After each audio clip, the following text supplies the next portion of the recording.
I say this to my own team, not my direct reports because they should not be waiting to be asked anyway, but to the more junior people coming up through the organisation, it's really important that they are proactive. I try to manage people to KPIs or to goals so that they can come up with their own plan and they know what they're achieving, they know what they're going for. That means that they can choose what they do each day. They can make the thing that will make the biggest impact, and they're not having to wait to be asked. Whereas if you manage people to tasks, they're always waiting to be asked. I think you can't just tell people don't wait to be asked if they don't know what they're shooting for. So I think that's something about the management style and what you're asking of them as managers, as well as how proactive they are and how much energy they put into things.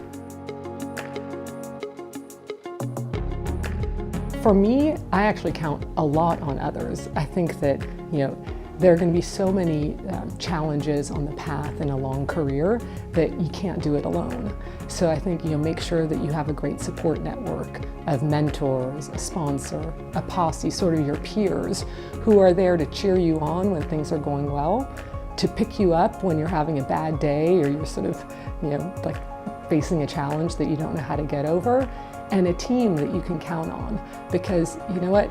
There will always be challenges, and I think having a great support network, whether it's at home or at work or with your friends, certainly sort of makes the path easier. This is definitely something I've done in my career. I tend to have a 10-year plan, and then I make steps towards that 10-year plan, but I don't really have I don't just take steps without thinking about the longer term. I'm a strategist by nature, so I would think about my companies in the same way, but I've always done the same thing for my own career. So when I started in banking, I wanted to be a partner, so I made steps towards that.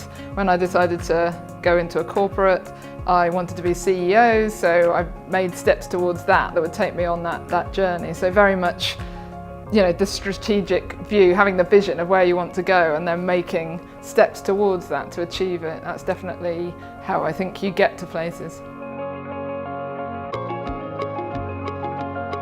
If you really choose, if you really think about what is it that I want, and you can be very clear about that, and then make sure you tell people about it wherever you go, it is the one thing that really determines whether you're going to get there. And of course, it's good to choose something that you think is going to be something that you personally are going to be able to make a big contribution towards, because that's another part of it, is where you think you uniquely might want to go. To me, the idea of actively owning your career means being deliberate in the choices you make of the roles you're going to take on.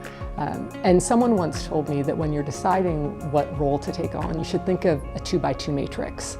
On one axis you have, is something important or not important? And then on the other axis you have, is it working or is it not working? And they said, don't go do something that's not important, because whether it's working or not working, no one will care. Don't go do things that are important and working, because in some ways it can only go downhill. Go do something that's important and that isn't working, because even if you don't fix it, nobody was able to before. But if you do succeed in it, first of all, you'll probably be able to take more risks and be more creative because nobody's been able to solve it before. And if you do succeed, you've probably just sort of discovered something new, and so that's where the real learning comes. And so as I've made decisions about my career, I've really thought about that 2x2 matrix and gone to do things that are important and aren't working. Knowing yourself and knowing what is it that you're bringing that's maybe different. I think every one of us is unique, and we're all bringing something that that's very authentic to who you are. And I think maybe spending a little bit of time thinking about what gives you joy, what are the things that you feel you want to bring to the world. And so when I think about my own unique style, it's going to be probably at the heart of it something that has some creativity related to it, because that's always been my background. Also something that relates to people and really valuing and enabling individuals to be successful. And then, of course, I'm also very ambitious and I like to be successful and win. And so how do you combine all those things into who I am as a leader?